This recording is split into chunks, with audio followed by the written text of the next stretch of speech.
السلام عليكم ورحمة الله. في هذا الفيديو راح نرسم منظر طبيعي بقلم الرصاص. في البداية ندعوكم إلى الاشتراك بالقناة والضغط على جرس التنبيهات.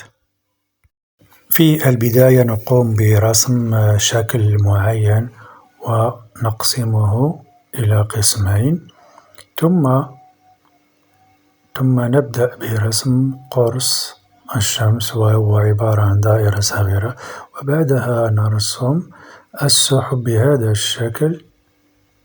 وعندما ننتهي نبدأ برسم الجبال بهذه الطريقة البسيطة، ونقسم الجبال إلى قسمين أو ثلاثة، وبعدها ننتقل إلى الجهة المقابلة ونرسم جبال بنفس الطريقة. الآن نقوم برسم جرف، ثم نقوم برسم النهر بأشكال متعرجة، ثم نحدد هذا الشكل المظلل. ثم نقوم بتعيين هذا المثلث في الأعلى الذي يمثل السماء، ونقوم بتلوينه بقلم الرصاص بطبقة خفيفة بهذا الشكل، ولا نضغط على قلم الرصاص لأنها الطبقة الأولى. ثم الآن نستعمل قلم التسييح أو كما يسمى دمج قلم الرصاص لملء الفراغات بهذه الطريقة، ويمكنك شراؤه من المكتبات أو فقط تصنعه من الورق. الآن نقوم باستعمال قلم الرصاص ب3 لإضافة طبقة غامقة، وإذا لم يكن لديك فقط تستعمل قلم الرصاص الذي لديك وضغط عليه. ثم الآن نستعمل قلم التسييح لدمج الألوان. الآن ننتقل إلى رسم الجبال، ونقوم بتلوين طبقة أو الجهة المظللة، وتلوين هذه الجهة بطبقة خفيفة وإضافة إليها بقع سوداء. ثم ننتقل إلى تلوين الجبال في الجهة المقابلة بنفس الطريقة، جهة مظلمة وجهة فاتحة، وبعدها نستعمل قلم تسييح بهذه الطريقة، ولكن دون الضغط عليه كثيرا حتى لا يفسد التلوين.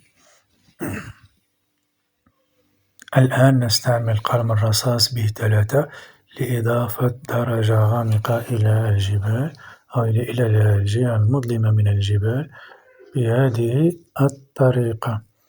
وكما قلت سابقا، إذا لم يكن لديك هذا القلم فقط استعمل قلم الرصاص الذي لديك مع الضغط عليه أكثر. بعدها نستعمل قلم التسييح بسرعة. الآن نقوم بتلوين بالقلم الرصاص العادي HB، تلوين النهر وهذه المساحات المتبقية هنا. الآن نرسم الشلال بهذه الطريقة.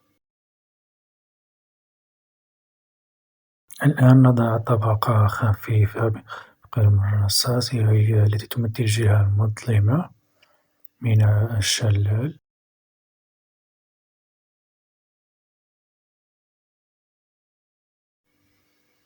ونستعمل قلم التسييح قليلا لدمج قلم الرصاص. نحاول أن ندمج الكل ولا نترك مساحات فارغة بيضاء. الآن ننتقل إلى الجهة السفلية من الرسم، ونقوم بوضع خطوط بهذه الطريقة التي تمثل الصخور أو الجرف، وهي نفس الطريقة لرسم الصخور أو الجبال، ولكن بشكل عكسي أو مقلوب. بعدها سوف نقوم بالتلوين بطبقة خفيفة واستعمال كذلك قلم الدمج.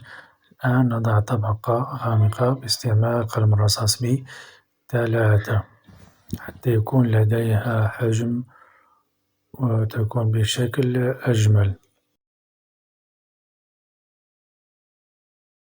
الآن نقوم بتضليل الكامل الجهة السفلية من الصخور، وكذلك وضع خطوط للنهر، دون أن ننسى استعمال قلم الدمج. لدمج طبقة خفيفة مع الغامقة، وفي الأخير نستعمل قلم الرصاص ب6 لإضافة طبقة غامقة، ونقوم بتلوين هذه الصخور المعلقة.